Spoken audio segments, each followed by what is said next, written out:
Good evening, everybody. I'd like to call the meeting to order and recognize that we're on traditional territory. Can I have adoption of the agenda with the late item added, please? Seconded. All those in favor?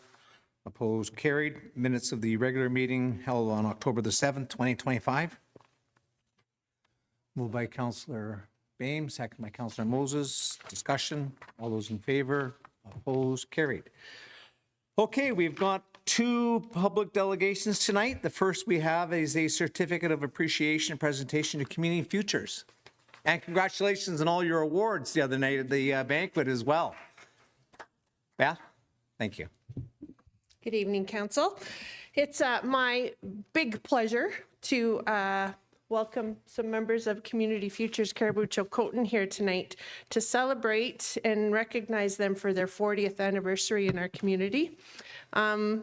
We've had a couple of conversations about CFCC in the last couple of days, and I apologize, my back is towards you, but I'm telling Council all about it. So Community Futures Caribou-Chilcotin has been in this community for 40 years. They started on a pilot project in 1983 and then got actual funding from the federal government in 1985. And so their mandate was to provide a volunteer-driven response to rural economic development. And so at the time, it was felt that Ottawa didn't really know what the interests of local and rural communities were. And so they pushed some funding streams out into communities. And with this concept of having a volunteer board sort of vetting and managing the interests of the business community. So this was also back in the days of 17, 18%, 20%, 21% interest rates. And they were able to meet the need of supporting small businesses in finding financing and bridge financing that they needed in order to make their businesses successful. So fast forward through many years and many volunteers, Community Futures remains as relevant as it was 40 years ago. For myself, in my position as Manager of Economic Development, when I arrived in the community in 2017, Karen was really smart. She's the one that was actually on my hiring panel. She's got good taste. So she had a hand in bringing me to town. And I came in on a pilot project as well, supporting small businesses. Of course, in 2017, we had the wildfires and total evacuation of our community. And since then, I have been absolute, almost evangelical about Community Futures because as far as I'm concerned, they saved our town. They really did. So after the wildfires, everything was a mess with businesses. They needed a lot of support. And this team behind me came along and started to develop what we know as disaster recovery in this province now. So of course, back in 17, this whole idea of having a whole community evacuated was not commonplace or regular news. It was very, very out of the box and scary and huge business disruptions. And so they've created a disaster recovery program that started in Williams Lake and quickly over the years spanned out into many different communities across the region. And just on the heels of that was COVID. And I think that one of the reasons why our community fared so well from COVID was because we had the experience of Community Futures who knew what disaster recovery looked like and knew how to set businesses up to access the programs that were able to help and support their businesses through these very trying times. So when COVID happened, they kind of had a clue and they knew what to do. And so they created new programs. They got more funding from the federal government to support people, and they were responsible for getting millions of dollars out the door in COVID relief funding for businesses. No small task for a very mighty team. Again, since then, we've got disasters around the province now, and this Community Futures location has been a real innovator in supporting other regions. But that's not all. They keep growing and expanding. So if you don't know, on the Community Futures Chilcotin website, you can find links to a whole suite of programs and training available at no cost to small businesses. And you can also find applications and resources to take your business in to get in front of their team to see if you would qualify for some funding for your enterprise. They've also launched recently, in the last 4 or 5 years, they created the Planning a Successful Succession Program, which is a program that goes in to support businesses that are looking at retiring or selling and setting them up for a successful succession and doing a little matchmaking with other businesses so that we don't lose businesses in town, but we keep them by being able to find suitable buyers for them. And then, because they weren't quite tired enough, they've also expanded that into the agriculture sector. So seeing the need, just in doing the program PASS, they went into the ag industry that's really been hurting, that really has some struggles with respect to, kids don't want to buy the family farm anymore, and so what do we do with this? And yet it's one of our most important industries in the Cariboo.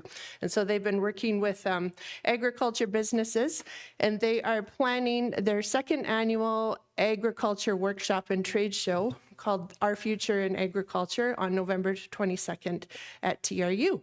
And so that's just like the briefest history of what I personally know and am very proud of to be associated with Cariboo, the Community Futures Cariboo Chilcotin location. And so with that, I'd like to call Karen up. Does Karen want to say anything more? Yeah. I'm really big fans of Community Futures. 4-H. Oh, they also, did you know, I didn't know this, did you know that Community Futures provides small loans to youth so that they can go and buy some livestock and take it through the 4-H program, and then those kids sell that livestock and they pay back their loan. So if that isn't great learning and education opportunities there about how finance actually works, I don't know what is. So that's another great program. So with that, I'd like to call up your team. And Acting Mayor Nelson has a certificate of appreciation for you, and we're going to get a picture. And thank you very much for your success in our community. And we do hope that you will carry on for at least another 140 years. Just while they're coming up, I'll just read this certificate. And Community Futures Cariboo Chilcotin 40-year anniversary. On behalf of the City of Williams Lake and the community of Williams Lake, we want to thank you for your significant contributions to the business community since 1985. We appreciate your dedication to helping our community thrive, the region thrive. Congratulations on 40 years of excellence. We appreciate your ongoing investment and dedication to Williams Lake and region. Thank you very much.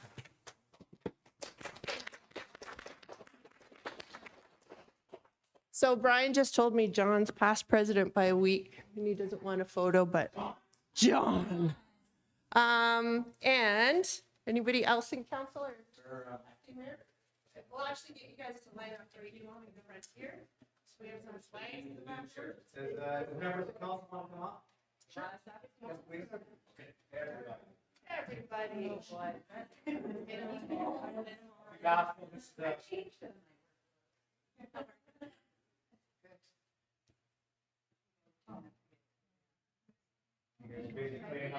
That's for the other day.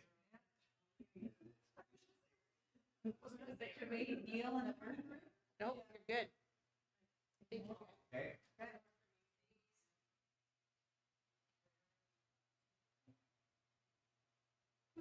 Amazing. Thank you so much. Thank you, Guy. So Community Futures is having an open house this Thursday if you want to drop in and have a snack and a chat and find out what they're up to from the horse's mouth, not mine. And thank you so much.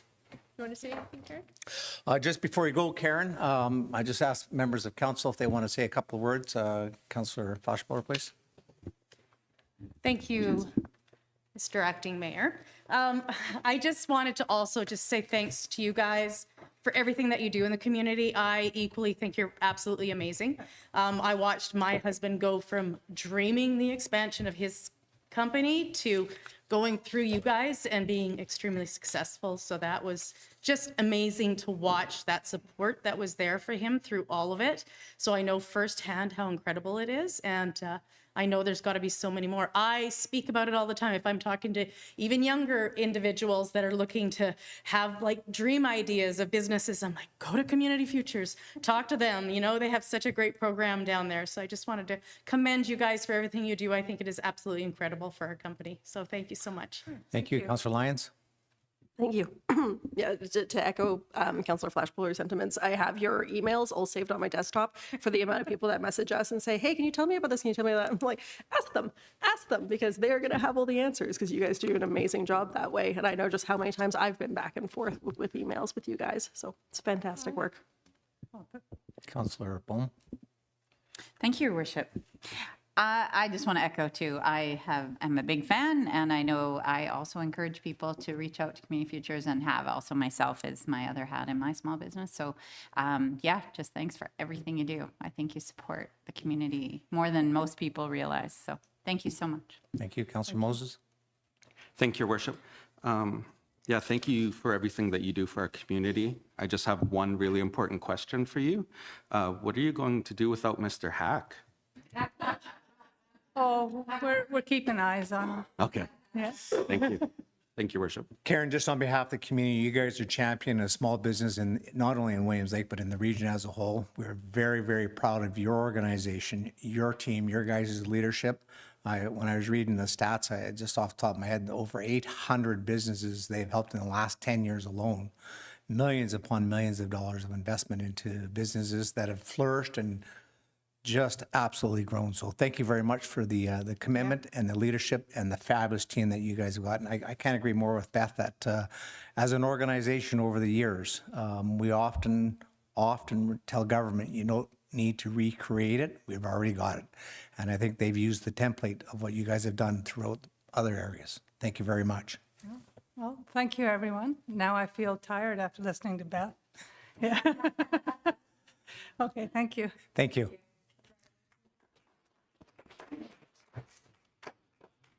Our next delegation is Staff Sergeant Brad McKinnon from the RCMP, acting officer in charge of local detachment. Good evening, Good Mr. evening. Acting Mayor, members of council, to the staff members from the City of Williams Lake, and of course, our members of the community who are here tonight. Thanks for having me. For those of you who don't know me, my name is Brad McKinnon. I am the acting officer in charge, the staff sergeant at the Williams Lake Detachment, and have been in that role since June of this year. And I intend to stay in that role until it's staffed. So I'm going to talk to you about a few things tonight, just to give you an overall update. I want to talk about things like staffing. I want to give you a couple updates on things that we've been through the summer months. I want to talk to you about some of the exciting things that we've done at the detachment to improve our service delivery to our communities. And then I'm going to cap it off with a little bit of a summary, and I'll be available for questions. So currently, our staffing situation at the detachment is good. I'm pleased to say that we recently welcomed a new member to our GIS unit. Her name is Manita Mudhar, and she's come to us with approximately 10 years of service from Richmond, BC, with an extensive background in serious and major crime investigations. So we're excited to have her and her husband. I'm told her husband is also going to be opening a dental practice in the community. In addition to that, I learned today that we will also be receiving a married couple from the Lower Mainland with a combined experience of 15 years of policing, and we're eager to get them here shortly. As well, next Monday, we have a new recruit graduating from the training academy in Regina Depot. Once they arrive, most of our teams will be fully staffed. As of today, we have hit a total of 8,900 files that we've actively investigated since January 1st. To give you some perspective on that, this time last year, we were at 8,300. Okay, so we're 600 files ahead. And I'm going to give you a little bit of insight as to why. But before I get to that, I just want to talk about the summer, the Stampede. So we had a very successful summer.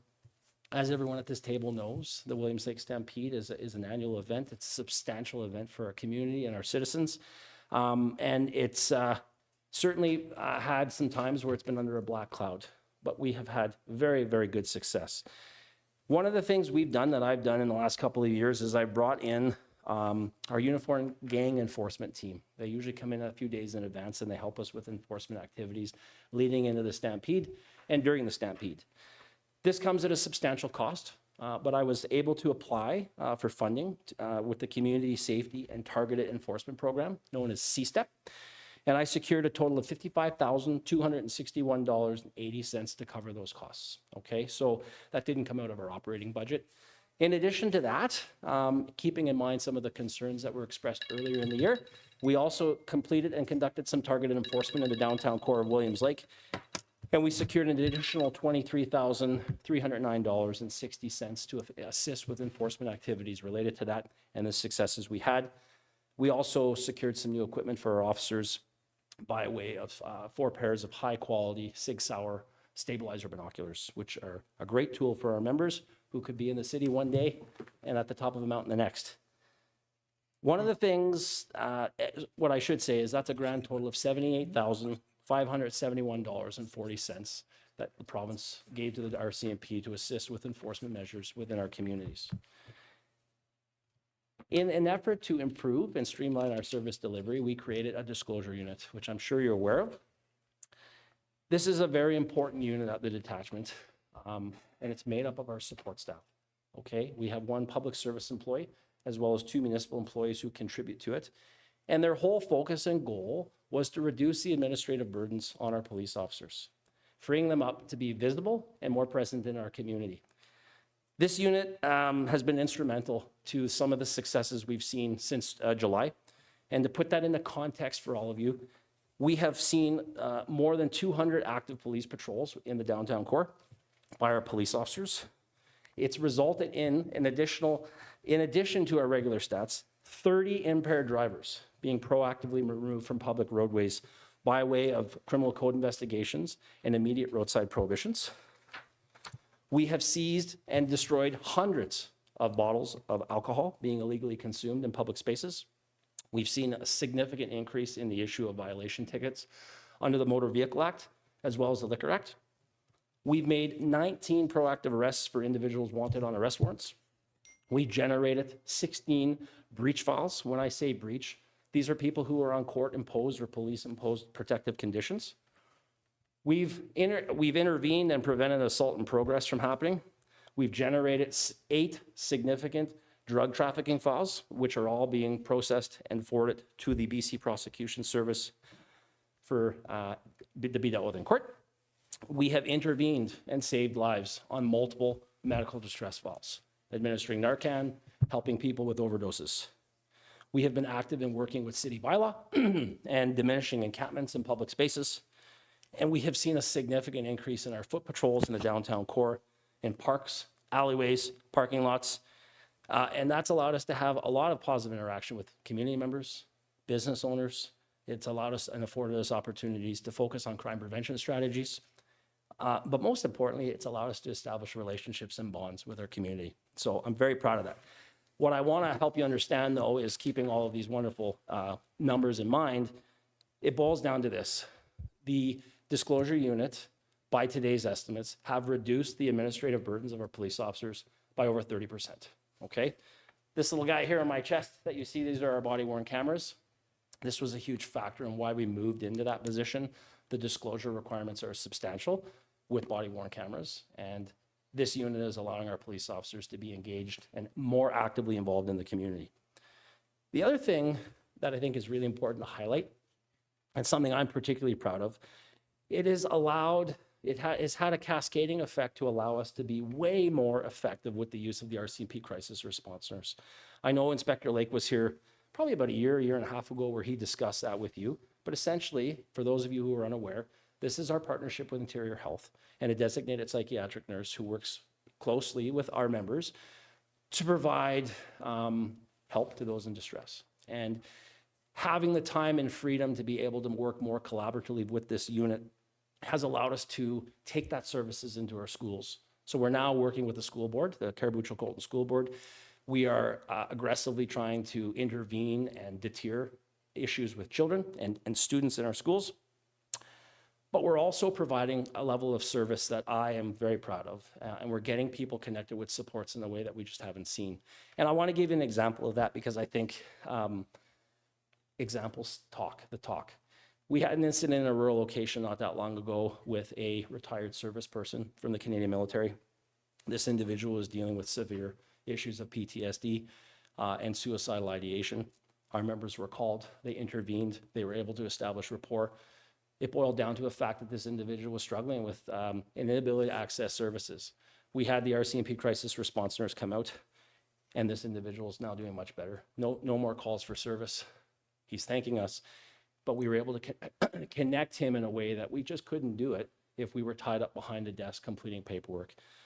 And sometimes there's results that we can't really report on or share, but the benefits to individuals that we serve are tremendous. And I am very proud of where we've gone with this, but this is in large part due to this council's decision to support us in having this disclosure unit, creating this disclosure unit. Our members now have more time to get out and be more actively engaged in these files.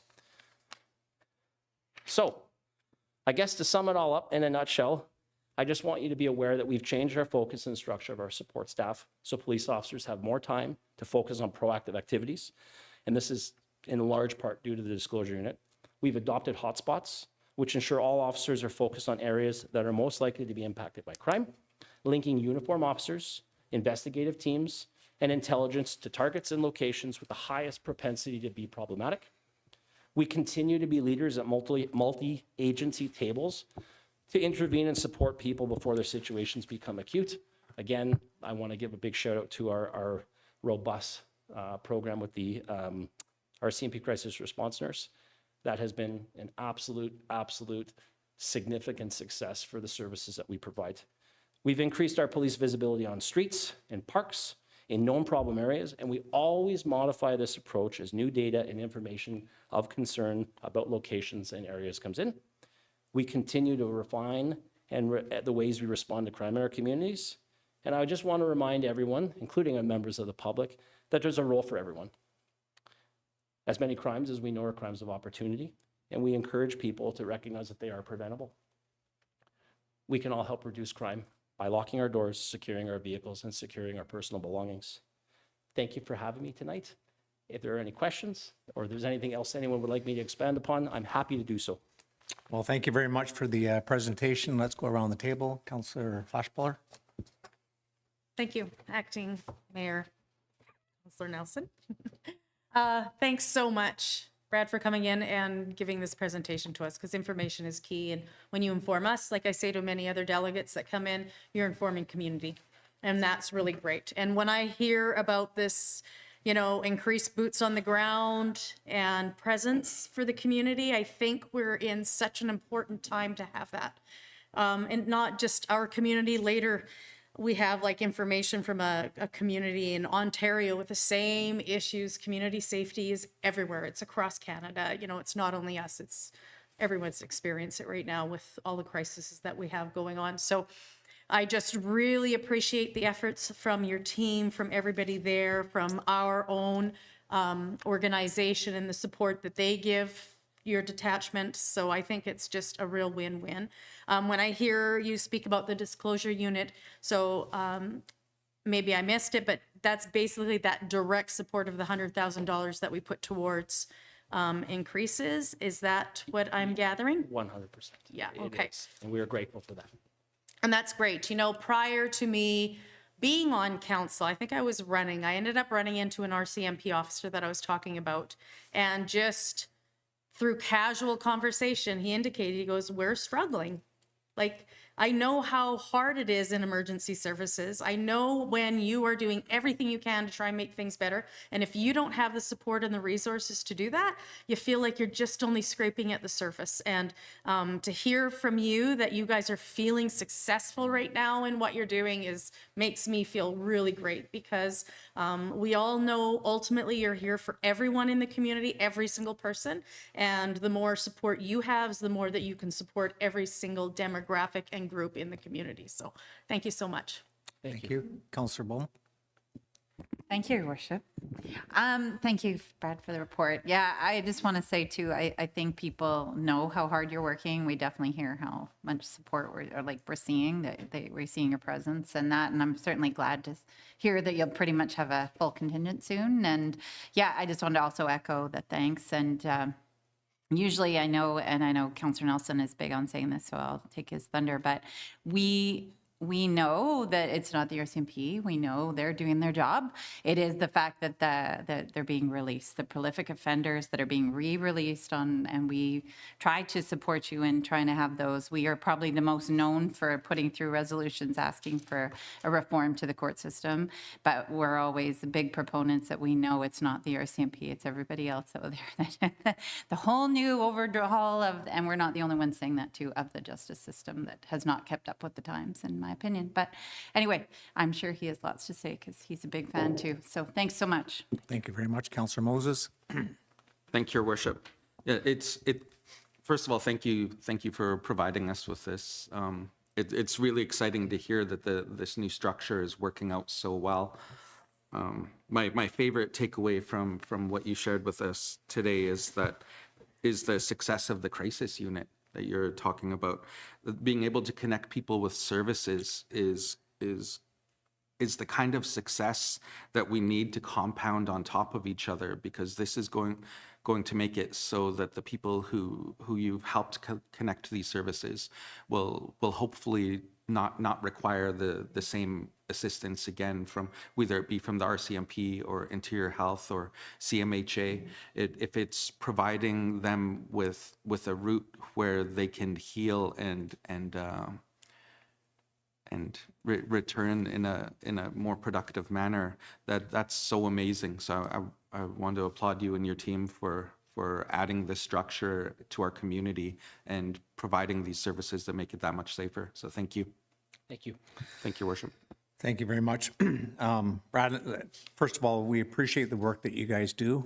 It does not go unnoticed. And we've certainly noticed a much more open, collective workforce with the RCMP in the downtown core.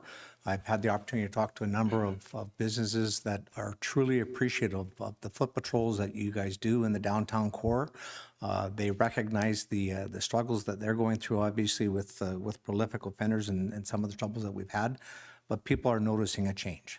And I think that it's prioritizing public safety. And that's really what we've tried to do around this council table and in the communities, is to increase the safety, but also the sense of ensuring that people feel comfortable.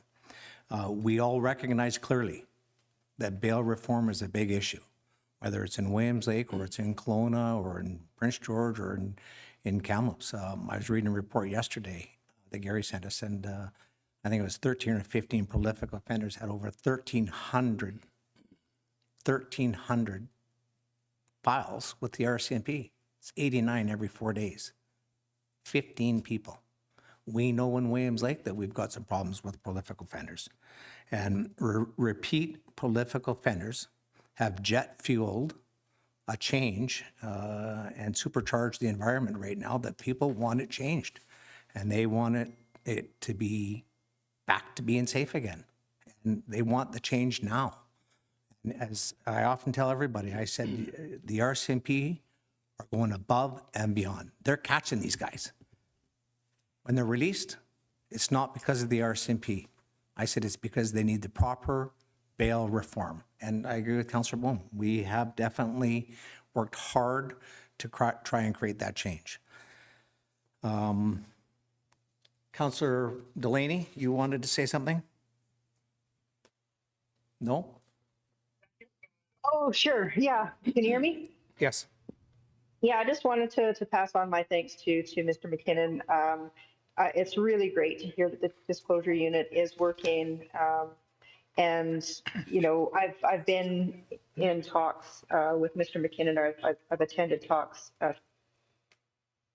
say that it's been a real pleasure to have increased RCMP members coming into the schools and talking with kids and just working, with everybody at the community level. So just, again, thank you so much for what you're doing. And I'm very happy to hear that we're getting some more members and that it's working. Thank you. Gary? Thanks, Your Worship. I just want to thank Brad and his team for the collaboration between the staff and led through Sherry and Ashley and all the municipal employees over there with the RCP. There is no doubt I've seen the results of what's happening out there. I see the proactive enforcement. I see the reduction of street disorder.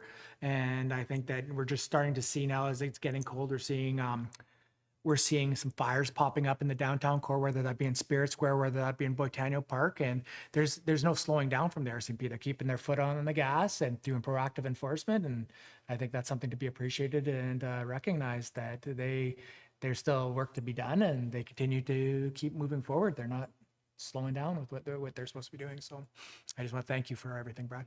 Thank you. Just one last comment, Brad, and maybe you could just explain to the community what a hotspot is. Yeah. Well, simply put, it's an area that needs attention.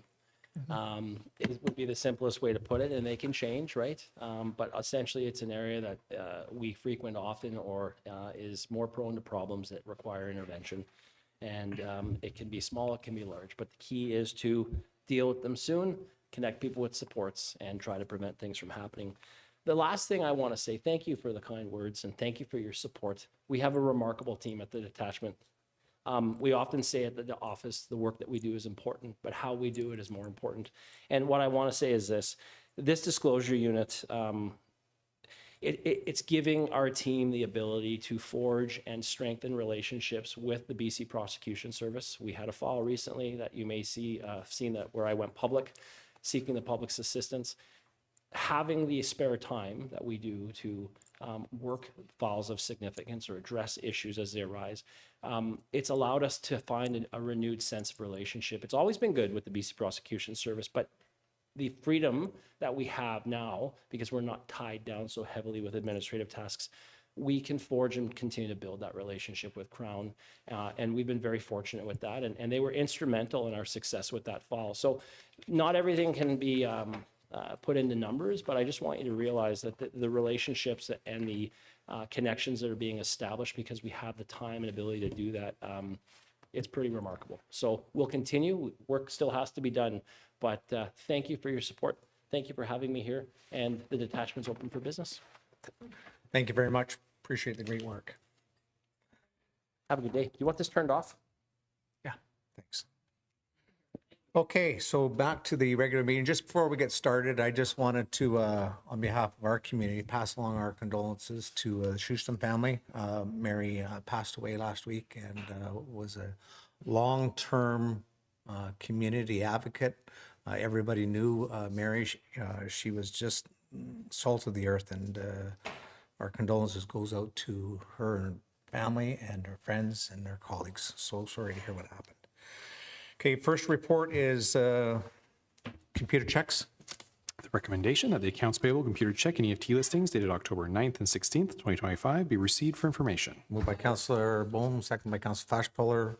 All those in favor, opposed, carried. Zoning bylaw engagement summary report number 2.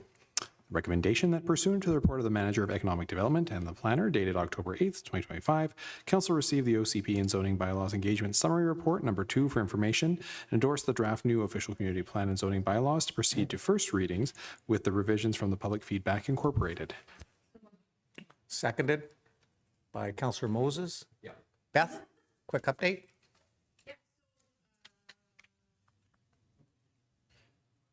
So we are screaming towards our deadline here. So the purpose of this report is really to put in front of council the steps that we took to engage with the community. And so those have been indicated and listed within this report. You know, the purpose of an OCP is that it is a community plan, not a council plan. And so what we're attempting to demonstrate with this second engagement report is the outreach that was conducted, and we had, I think, a lot of good success in getting in front of a lot of people in the community. Through this process, we've tried some different things here at the city, like having in having information sessions in our front lobby, and we had the radio live on location, which we've never tried before, and I think both of those things were really quite successful for us in getting the word out. So in the coming weeks, we've got about we'd like to be back in front of you on November 4th. Currently, the plan is in front of legal counsel to make sure that we're not doing anything offside. There will be some tweaks. We're still receiving feedback from some community members, and we want to make sure that we're addressing all of those things fully. But hopefully by November 4th, we'll have it back which is only 2 weeks from now. Crazy. We'll have it back here for you for first reading. Thank you. Councillor Flashpoller. Thank you. In the report, it stated that there's OCP revisions. Could you elaborate on what those were, Beth? And is there changes that's happened since our workshop, or? Yep. Yeah, Definitely. So we had a informal council workshop, and we showed you a first draft. We were able to have some conversations about some different things. What the revisions are, they're anything from can you add this, spell that right? I don't know that that's actually the name of that place. Can you double check that? So we've had lots of community members bringing up things like that. The shipping container thing, I think we finally settled that and put that to bed. The temporary use permits, we never had temporary use permits in the past, and so now we're going to have that as a mechanism, which is going to make things a little bit easier for people, say, who want to set up a seasonal operation somewhere that isn't actually zoned for that, but our planners think makes sense, and we want to allow that. So we're going to have that mechanism available to us. We did a lot of work with Williams Lake First Nation to get the Heritage Conservation chapter to a good place that we can continue to build on going forward. Again, it's, I always point out that this is sort of there will be a requirement from the province going forward for in the next 5 years to review this. And I think the minute we adopt it, we intend to start that process. It's not a perfect document by any stretch. There's ways to go still, but we're just not there to articulate really detailed things. And I think that's what I've been hearing from the community is people, that have an interest in climate or social development or heritage or arts. They want to see really specific things in the plan. And so we have crafted it in such a way that a lot of things are possible within what we've done. And so in the next 5 years, as we work on this, there's been tremendous learning on my part and on the part of the planners and our team in development services. So, we know areas where we're not like 100% thrilled with it, but it's a really good start, and it's going to set us on a path, I think, that's going to get us to a good place in the next 5 years.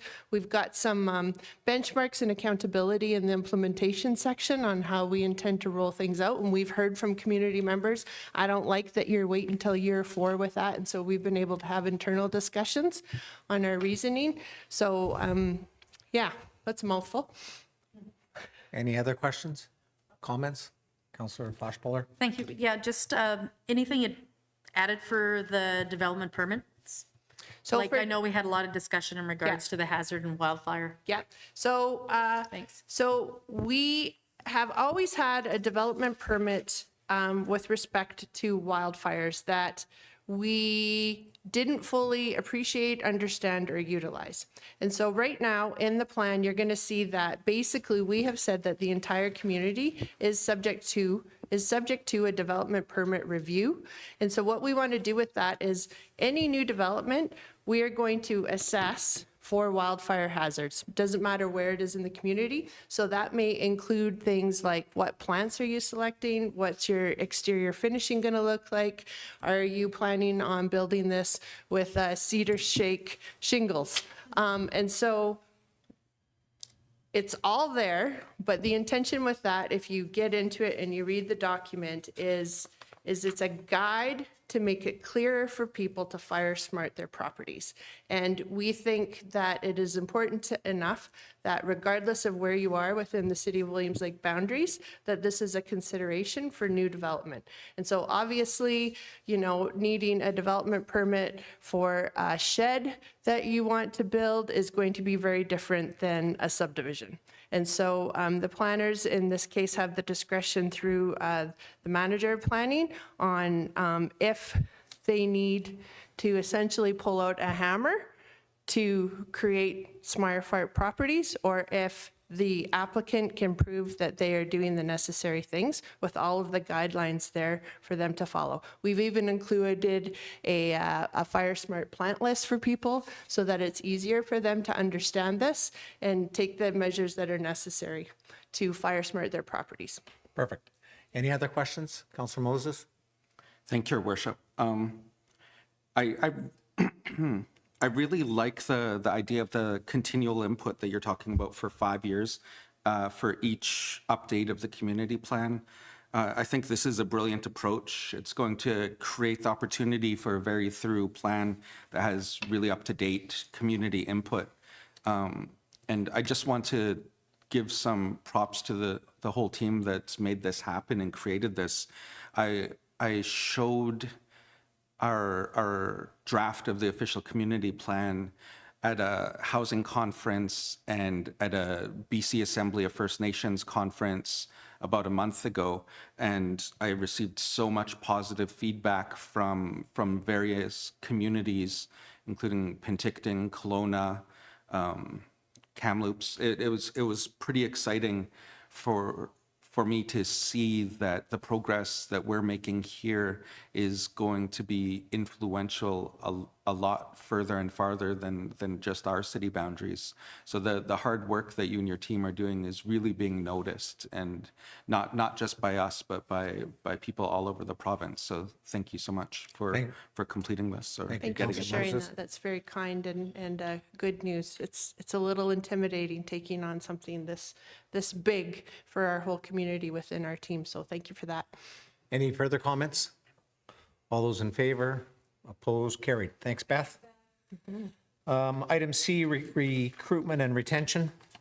Recommendation that pursuant to the report of the Manager of Economic Development dated October 15th, 2025, Council approve an application to the Rural Economic Diversification and Infrastructure Program for $390,000 over 2 years towards the implementation of the Williams Lake Workforce Recruitment and Retention Program, and further that Council commit to providing 20% funding for the application for total contribution from the city of up to $78,000. Moved by Councillor Bain, second by Councillor Moses. Discussion? Councillor Foshballer? Thank you, Your Worship. I just want to shout out for applying for this. I think it's great, you know, requesting, I think, 390,000, and we would be supporting with 39,000 annually is just totally worth it. I just want to read a part of the report that came to us here, and it just talks about it. It says, this initiative also builds on the momentum of recent and ongoing regional projects such as the Healthcare Landing Project and the Cariboo Regional District's Make the Move campaign. By expanding the focus beyond healthcare to encompass a wider range of professional sectors, this project strengthens the region's ability to attract and welcome new professionals. Leveraging the increased national awareness generated through Make a Move, Williams Lake will be well positioned to translate the visibility into tangible recruitment and retention outcomes.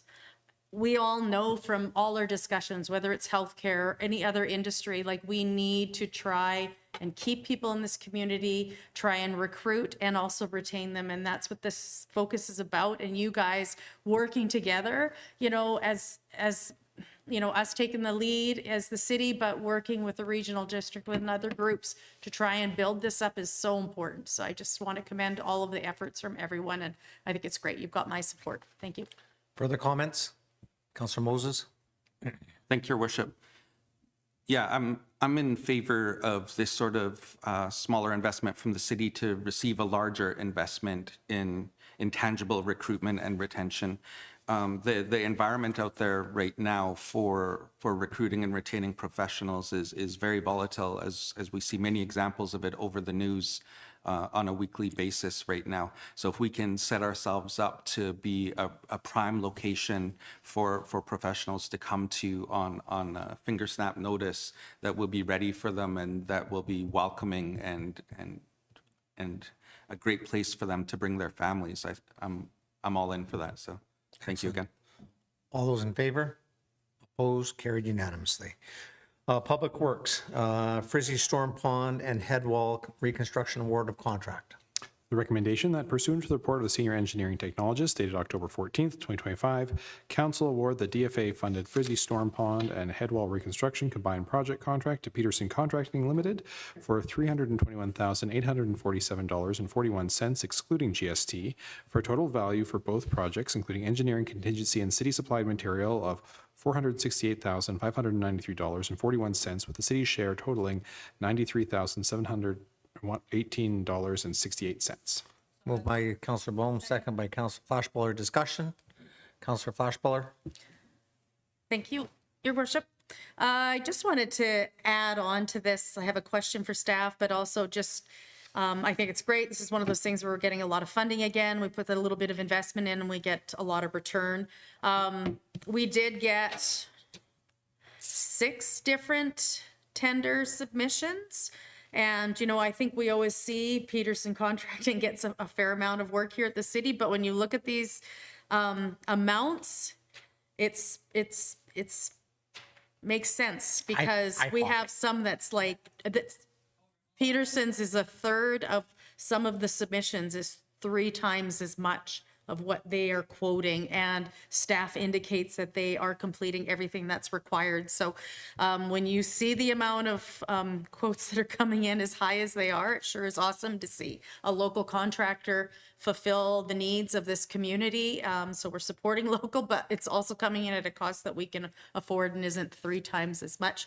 My question to staff is, will this, I'm a big advocate for the Creek Valley. We've had so many hurdles and hiccups, and access for people has been so challenging. I'm just wondering if this contracting work is going to get done. It says potentially spring it should be finalized. Will it hinder access if we're getting close to opening that up for the community, or what is that going to look like? Thanks. No, thank you. No, there won't be any, it won't hinder opening. I mean, there will be construction traffic, but there is specific wording in the contract that says that the operators have to go slow, they have to watch for pedestrians and be extremely cautious, and it's expected to be fairly minimal. Perfect. Okay, I'm happy to hear that because I'm looking forward to seeing that open and operational for our community again. So Gary? thank you, Jeff. Yeah, thanks, Your Worship. I've heard through the community and a few other questions that this project, just for clarification, will not result ever in the opening of Frizzi Road. The old Frizzi Road down to the river valley will not open again. It's destroyed. It will not be built up without a substantial investment from the community and millions of dollars. And and not to mention, it's not even city property. Right. Okay, so this has nothing to do with that, nor will it ever lead to the opening of that entrance again. Perfect. Further questions? Councillor Bohm. Sorry, is the whole River Valley, is it opening, or we got a date on it yet? No, I just want to follow up on Councillor Flashballer. That's kind of like, I thought that's what we were asking more than the Frizzi Road thing. Gary? Yeah, no, it's the same.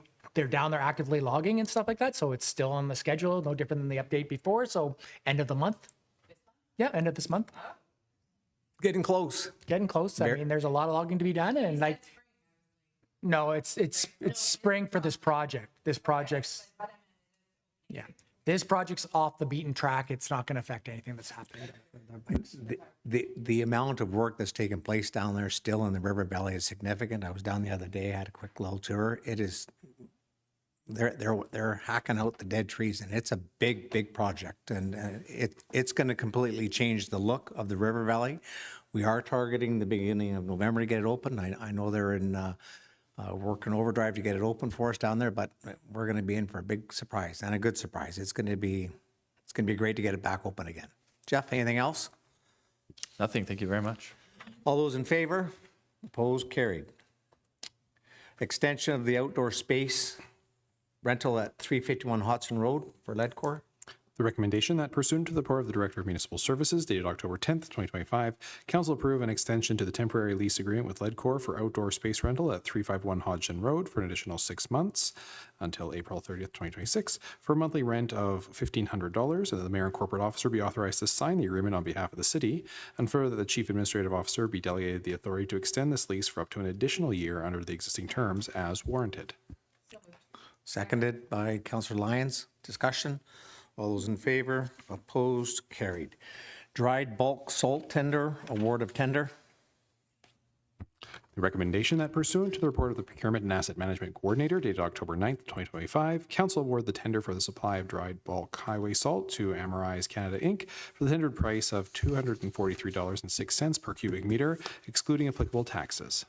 Moved by Councillor Bohm, second by Councillor Lyons. Discussion? All those in favor? Opposed? Carried unanimously. Proclamation, Indigenous Survivors Day. Oh, sorry, bylaw.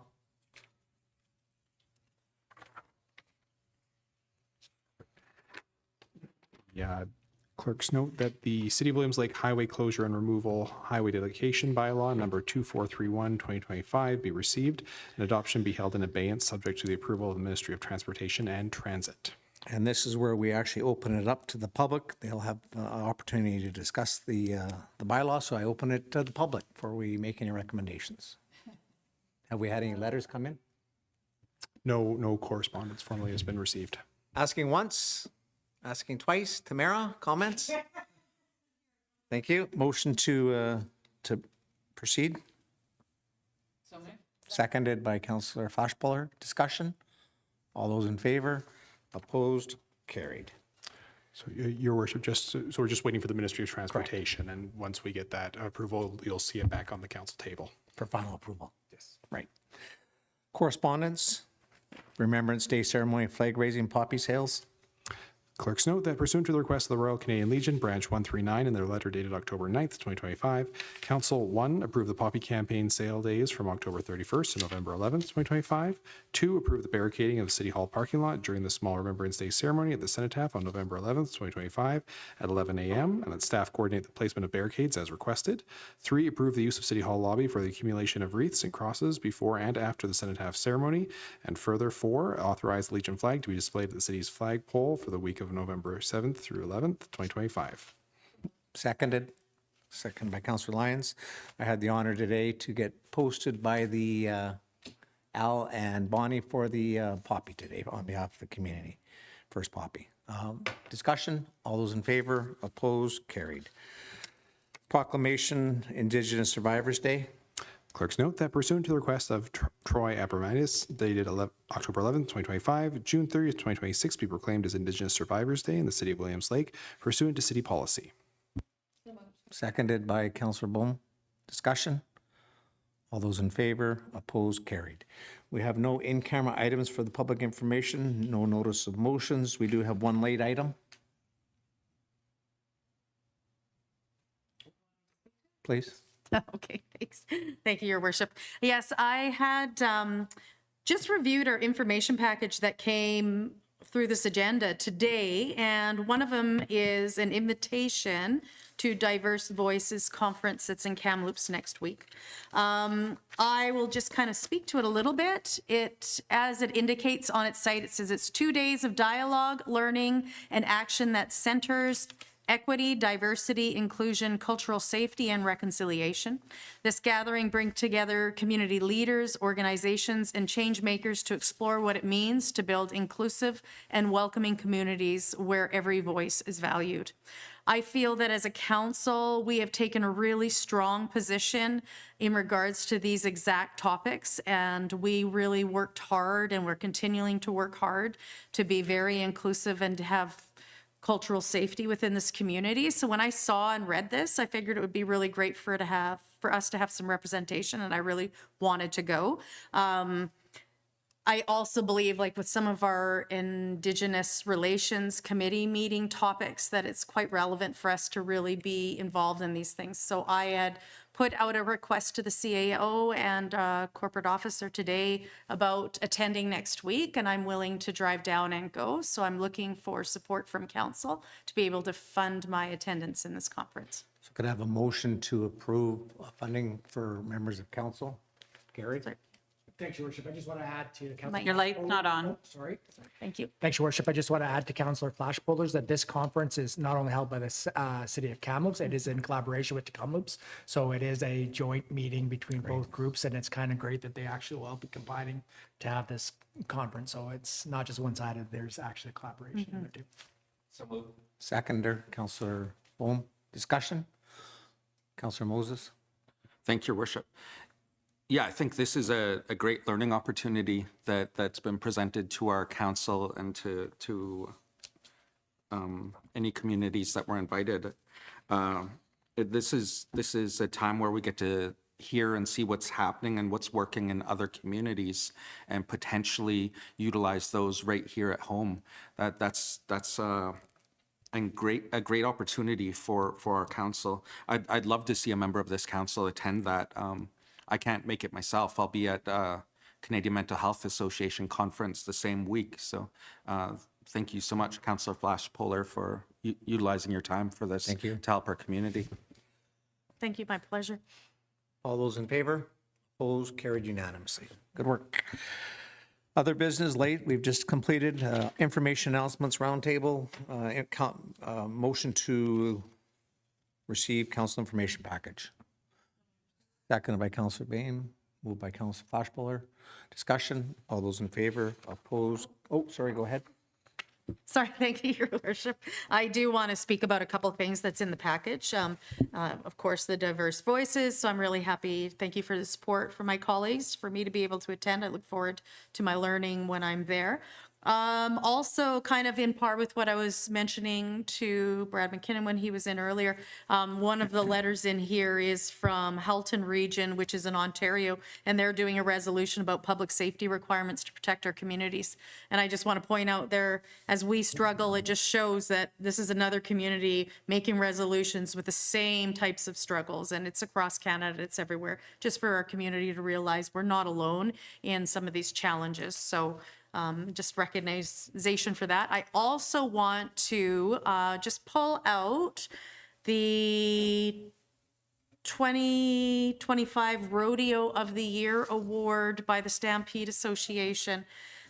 They sent us a thank you letter because we had given support for their nomination.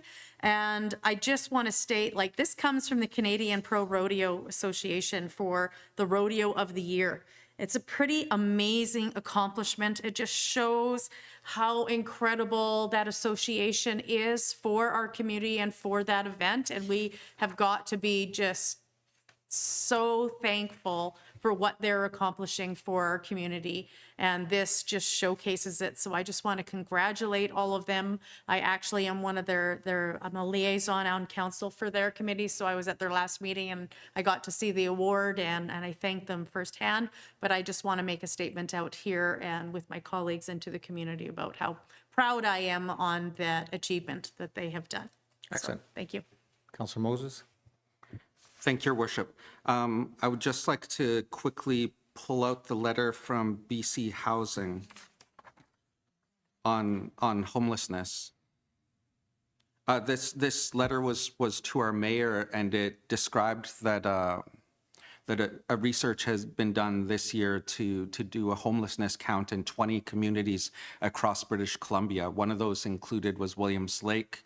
I believe the count was completed by the Caribou Friendship Society.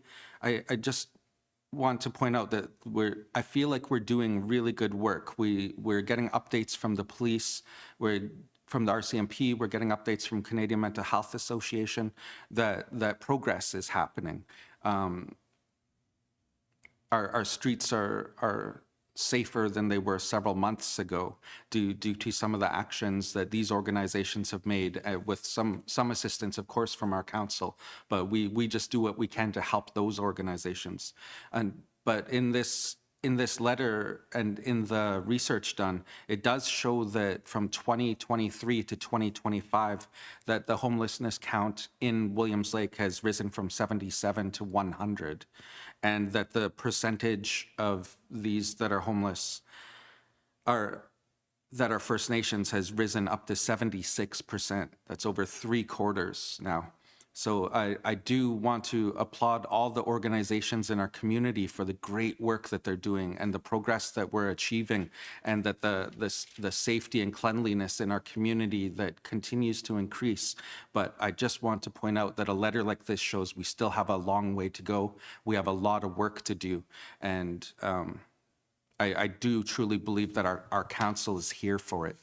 We're here to make sure that we continue helping these organizations to do the work that they need to do to keep our community safe, to help our vulnerable populations with services, to help increase housing, affordable housing, to increase supportive living, all of these types of services and housing that we direly need in this community. We've been doing it, and a lot of it's on its way. A lot of it happens very slowly due to bureaucracy, due to the amount of time it takes to build things, due to us having limited land to build on.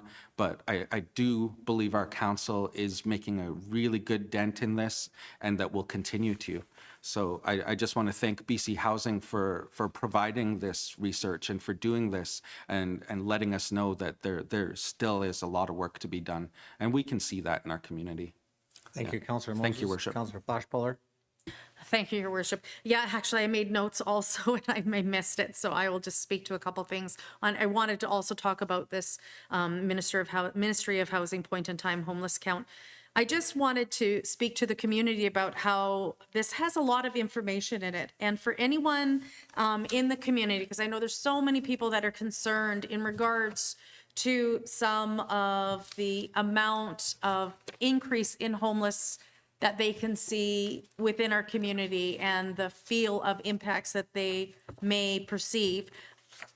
I just want to emphasize that this is a great document to review, to give you information so that you're understanding what's happening, because this is boots on the ground, talking to people on the streets and understanding. So you may see one person, but that doesn't mean what their experiences are the same as 5 other people. And this is really good information for anyone that's curious. And kind of like what my colleague mentioned, in 2018, we only had 43 people, but now we're in 2025, 100. So we're seeing increases, and I think almost every community is. There's questions in this that you might find answer to. Like there's a question in here, how long or have you been in Williams Lake? That gets asked to the individuals that are part of this. And 91% say a year or more they've been in our community. And that 83% is 5 years or more in our community. So there's a lot of people that don't understand some of the facts that are there, and this document shows that. Another question that's in there, percentage of respondents that experienced homelessness as youth, in the first time as youth. 51% of the people on the street that have been talked to and interviewed for this have said that they've already experienced homelessness in a youth stage of their life, which is just mind-blowing for me. But it's educational, so for anyone that is concerned or wants to learn, this is a really good document to take a read of so that you can get some of the details of what's being asked and the responses for our community. Thank you. I read the report, and it was actually, to be very honest, quite startling in terms of the information that was inside this. One of the most interesting stats when you read what's taking place is the substance abuse at 73% and the mental health at 69%. Those are 2 top significant indicators that outshine the homeless people. And so when we talk about homeless people, I want to be very clear here. That's the major contributing factor to a lot of these people right now that are not in the homeless shelters. So we can't bundle all these homeless people up as one package. And I think that has been construed over a period of time where quite clearly we've recognized that a typical homeless person, this community has gone out to help and nurture and I can honestly say in 25 years, I don't think there's a single program that this council or this community has turned down. But what's evident and what's clear is the stark contrast of what's being said publicly and what's being shown. When individuals are substance abuse and mental health that this council has taken very strong positions on, provide the additional resources and encourage interior health to do different things. And it's not happening. It's not happening fast enough. And that's the problem. So they all get bundled up as homeless when in actual fact, the stats are right in front of us. They're worse than they were a couple of years ago. They were worse than they were last year. And what's going up is the mental health and the substance abuse. So we know where the underlying issue is. It's how you're going to deal with it. I'm very pleased that Interior Health, through I think it was TNG, has one of the first cooperative private sharing events to help with individuals out west. I think we need one closer to town. We've been on record. We've asked Interior Health. A year ago when we were at a meeting with the Premier, he indicated very strongly that communities needed more of these types of facilities. For heaven's sakes, the reps from Interior Health literally poo-pooed the idea several months ago when we've asked them that we need these types of facilities in our community. So there's a lot of work that we need to do. But the reports like this that come in for us, I think help give us the credibility of where we're standing and what we need to do inside the community. Councillor Moses? Go ahead.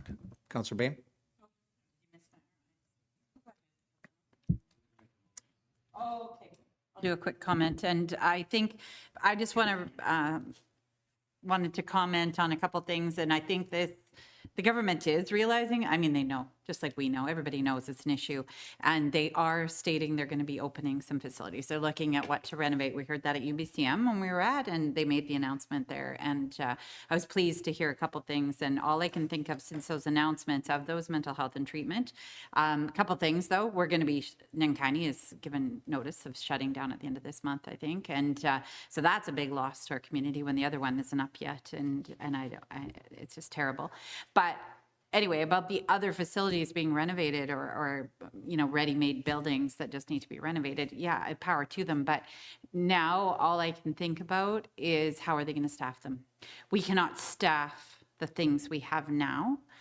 And I don't know how they're going to staff new facilities. So to Councillor Nelson's point, even if we got facilities, I don't know who's going to fill them because I can't get our emergency to stay open. So I would really like us to start advocating more, and I'll take this to UBCM as well, of course, and to our region, but is decrease, like figuring out how we're going to deal with the staffing, which is going to be programming. I think there needs to be a complete reeval on programming, like things like we've been asking for forever, which is an actual nursing program, a steady one here in town. There used to be an RN diploma program. There used to be other things, and just how they've revamped it. It should be modulars. I just spoke to an LPN this week who would love to go on and take to add, and there's just no way to do that here. There's no way for care. There's just no procedure locally. So if you're a mom working at the hospital, like there's just no way to increase your education. There should be ways to bridge that. And I really think that we have to work on that because we need to get programs going now so that in a couple of years, because we all know it's not going to be tomorrow that they're going to have these buildings ready, those renovations. I look at our hospital just getting like they're going to take forever to renovate. And in the meantime, they need to figure out how they're going to staff them. So my newest thing is we need to figure that out and be advocating on how they're going to fix or increase programs and programs in communities like ours that we could use that staffing. Anyway, there's my little rant. Thank you, Councillor Moses. Thank you. Oh, go ahead. Okay, thank your worship.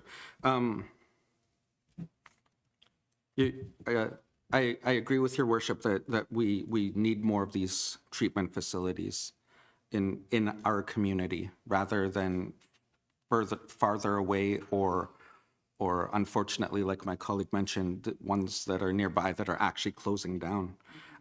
With the government having made an announcement that they will be building more of these facilities, and I do agree that we need one closer to town, even though it is very exciting that we'll have one right nearby in the Chilcotin So I'd like to make a simple motion that we write a letter to Interior Health to request one of the forthcoming treatment facilities from Interior Health to be in our community. I think it can be that simple because as my colleague mentioned, once they do figure out where they're going to build these, it will potentially take years before they get up. So if we can position ourselves to be in front of the line for that, we might get one in 5 years rather than 20 years. Can I get a seconder to that motion? So we do have a motion that we passed unanimously previously on this particular issue over a year ago. I think it's good to reinforce it again. We also took it one step further, and we said that we would partner with Interior Health, and we would help find land or a building. So we are on record of going above and beyond. I think it's a good idea, Councillor Moses, to reinforce that and send out a second letter. And when the mayor gets back, what we'll do is we'll have the mayor call the new president of Interior Health to show him our commitment on this. Gary, you had some comments? Thanks, Your Worship. To Councillor Moses' point, though, there's now new data from this new survey and stuff like that. It talks about the increased numbers, talks about the increased situation. So it's probably a good idea to reinforce our previous letter and send it off, like you say, and make it go that way. The homeless count, I think to keep in mind though as well is that we do have a facility now. It's a shelter and it still hasn't been to capacity. It will hold 38 people and we haven't had the numbers there. That is not including the other agencies that have them, like the Caribou Friendship Society. I don't know what their stats are, but we'll reach out tomorrow because I want to find out where they're at for numbers and stuff like that. But it's as it gets colder, these numbers are going to start climbing for the shelters. But right now, I have not seen one day where they've been at capacity and there's a fully functioning shelters out there. So that's part of the problem of what's happening inside many communities. And we've identified it. And then I'm just going to talk openly and freely about this because it's an important issue. The majority of the people that are on the streets today in our community are not necessarily homeless, but they're not allowed back into the facilities because they've been bad. They're not following the rules. And it's either a safety issue, they're high on drugs, or there's other related issues. So this is part of the problem. And when you read these new stats that are in front of us, it's very clear it's starting to drain the resources significantly. It is having an impact, and it's having an impact not only on themselves, but on the community as a whole and on the resources. So I agree with your recommendation. I think it's a good recommendation based upon the information that we've got here. It reinforces our position to move the balls along a little bit more sturdier. I think we have to have an open, honest discussion with Interior Health. Williams Lake is always ahead of the curveball. In actual fact, it's Interior Health that has held us back. And I went back and I watched the program a year ago when we came back and he kind of poo-pooed the idea of a treatment facilities in Williams Lake. And we were one of the first communities off the mark to get it going. Now, every community is striving for it. Where if we would have been working in conjunction instead of being poo-pooed by Interior Health, there's a good chance we'd have it. And obviously looking at the substance abuse and the mental health stats that are in front of us, there's a huge underlying fact of what's taking place in our community of the homeless. So good resolution. All those in favor of the resolution? Opposed? Carried. Next item we've got is the CAO update. Thanks, Your Worship. I did mention this when Staff Sergeant McKinnon was in here. It's just a message to the community and everybody just to be vigilant. I think it's getting to that time of year where there's some small little fires getting lit to keep people's hands warm and stuff like that as they are outside. It's just make sure that when you see the fires, that you're reporting them because we are seeing that more and more when we get into encampments, whether even in Spirit Square, we're seeing these tiny little fires and ashes everywhere that we go. So doesn't take much for these to get out there, and as you saw today, it's still dry out there. It still can get away from you. So I think it's very important just to be vigilant with these things and call 911 and call the fire department if you see anything. Consent. Beth? Sorry. See, Councillor Flashpuller.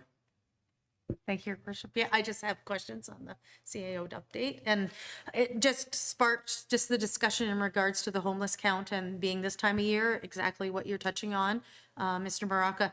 I was wondering if we'd be getting an update anytime soon. I think I put a resolution a while back that we approved as a council in regards to getting updates on shelter capacity and the use on that designated temporary area that we had. Like, how much use is it getting? Has there been anyone? I know myself, I've walked by that area. I can see the big concrete blocks that designate the space, I'm pretty sure, that we chose within the park bylaw.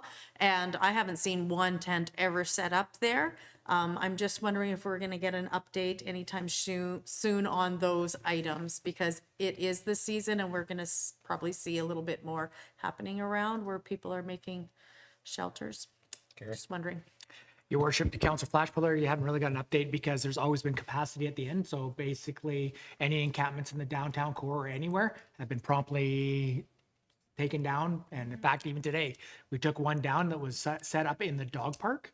And then when by 5 o'clock, they were setting it back up. And before Brad even came to this meeting, the staff was out there telling him he's got to move on again. So there's a perfectly functioning shelter down there, and they're supposed to be in there as long as there's space there. So you're only allowed to be in an encampment or in a tent in the designated area if there's no room at these facilities, or you're banned, or there's some other things that you cannot physically be able to go to these things. So right? this the space reason why- hasn't been utilized. So yeah, nope, it has not. We've never been opened over there, and nor have we sent anybody there, and that's why there's been nothing. I think that further to that though, like I said earlier, is that we'll want to, right now the shelter's up to full capacity, which is 38, and we're seeing numbers around 32, 34, but I do not have the Caribou Friendship Society's numbers, and I'll reach out to them so I can give council more of an update on those.